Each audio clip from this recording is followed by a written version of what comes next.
Mais comment avoir cette paix?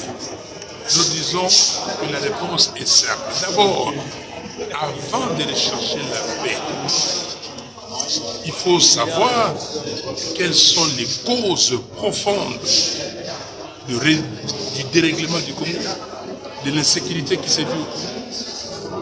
Quelles sont les causes profondes?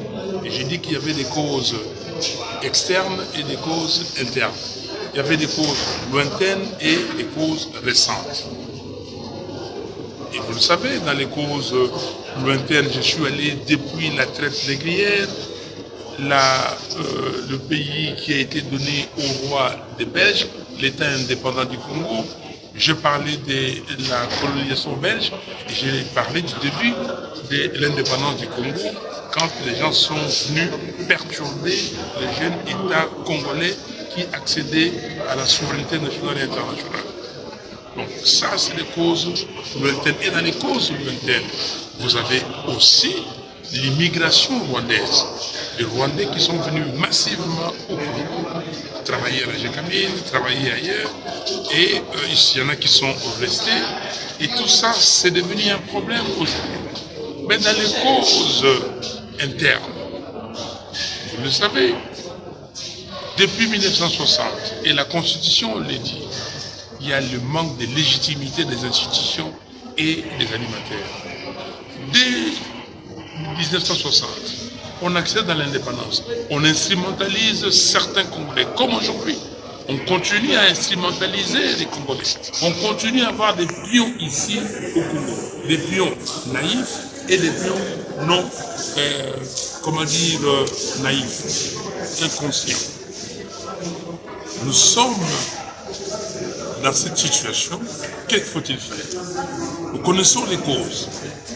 Il faut que tout le monde, personne ne peut dire que moi j'ai une solution qui sort je ne sais d'où. Il faut simplement qu'on se mette autour d'une table. Nous tous, Congolais, dans ce que nos pères religieux appellent le pacte social pour la paix et le bien vivre ensemble en RDC et dans la région, qu'on se mette autour d'une table et puis qu'on discute, qu'on se dise des vérités même qui choquent, même qui fâchent. Après ces vérités, nous allons nous réconcilier. Après la réconciliation, nous allons dire, voilà, nous créons la cohésion nationale et nous parlons comme un seul homme, comme une seule femme pour défendre notre pays et aller de l'avant. Ceux des enfants du Congo qui ont pris des armes, qui reviennent, qui déposent des armes, Doha ne résoudra absolument rien. Washington ne résoudra absolument rien.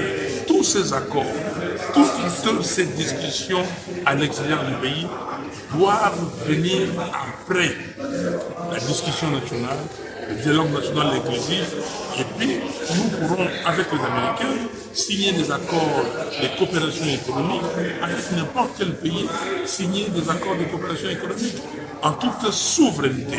Mais on ne peut pas aujourd'hui nous dire que non, les gens qui sont à Doha, les gens de M23, FC, demandent qui gèrent l'Est du pays pendant un temps. Mais parce que nous sommes, on ne peut pas accepter qu'un ministre rwandais, quand on dit qu'on va établir un couloir humanitaire à Goma et rouvrir l'aéroport de Goma, et ce ministre se permet de dire non, il faut d'abord aller poser la question à Doha. Ça, c'est extrêmement grave. Et ça doit faire révolter tout Congolais. C'est pour cela que nous disons, nous prêchons la non-balkanisation du Congo. Nous prêchons le non-changement de la Constitution.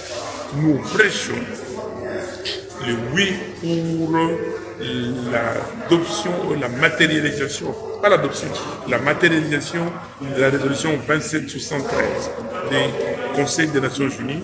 Et enfin, nous prêchons pour le dialogue national inclusif. On se met ensemble, on trouve une solution. On trouvera une solution. L'homme que Dieu a créé doit parler, parce que Dieu lui-même dit, au commencement était la parole. Ok? Quand vous priez, vous parlez. On dit, même on dit, parce qu'au lobby. Donc ici, nous avons des ennemis du pays. Et ces ennemis-là, demain on peut devenir des amis.